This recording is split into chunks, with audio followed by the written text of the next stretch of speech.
warahmatullahi ta'ala wabarakatuh. Why do we ask for feedback? Feedback offers a roadmap for growth and provides people with valuable insights for a job well done or constructive criticism aimed at improvement. This definition answers the study emotion detection and recognition on customers' feedback via computer vision and text bases for institutional planning and development.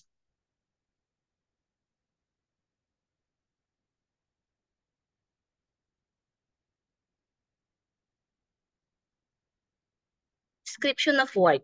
The study focuses on obtaining customer feedback from various offices at Sulu State College, specifically at the Office of the Registrar, Cashier's Office, and Library.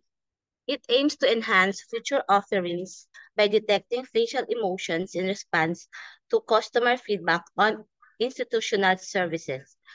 Objectives of the study is to gain insight into how customers feel about the product or service, to make improvements that better meet customer needs, and to help in the planning and development of the institution.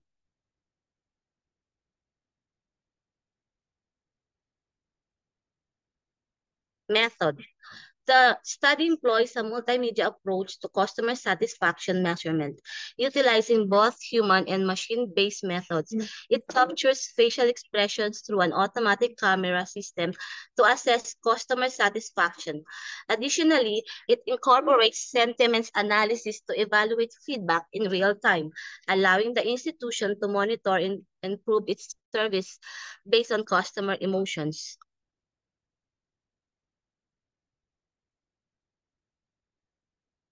The study employs the rapid application development methodology, which emphasizes quick development iteration of software.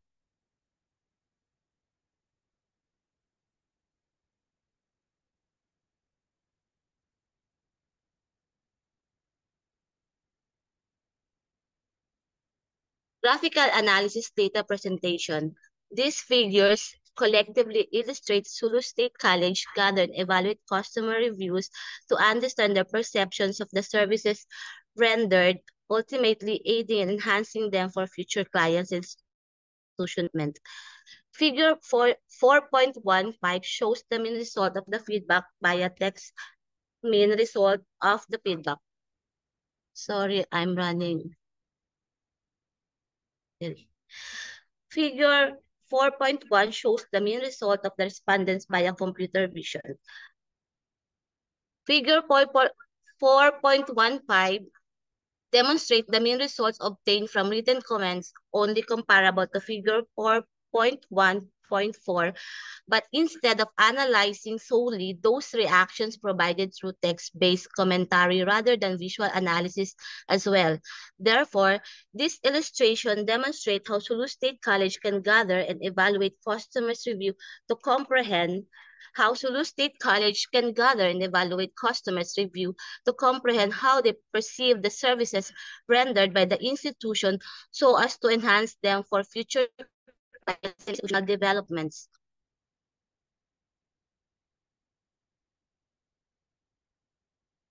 Results and discussion.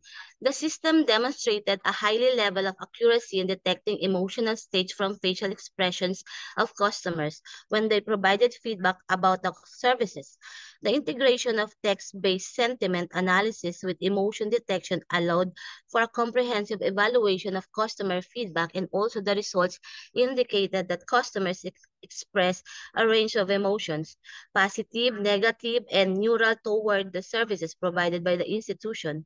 These results collectively underscore the potential of using advanced emotion detection technologies to enhance customer feedback analysis and improve services delivery at Sulu State College. Therefore, conclude, the research underscored the critical role feedback in enhancing institutional services at Sulu State College. It presents an innovative emotion detection system that capture customer facial expression automatically. thereby facilitating the collections of feedback with minimal effort from customers. The system has demonstrated high accuracy in detecting emotional states, providing valuable insights into customer satisfaction levels. The findings indicate that integrating computer vision and text-based sentiment analysis can significantly improve the understanding of customer emotions, which is essential for effective institutional planning and development. The study concludes that the insights derived from this emotion detection system can inform strategies to enhance service quality and customer satisfaction across various departments within the institution. Before I end my presentation, allow me to give thanks to our supportive President, Professor Charisma S. Ototalum Sese, and our Research Director, Associate Professor Priscilla Daod, and to the Committee of Ramas. Thank you so much and good evening.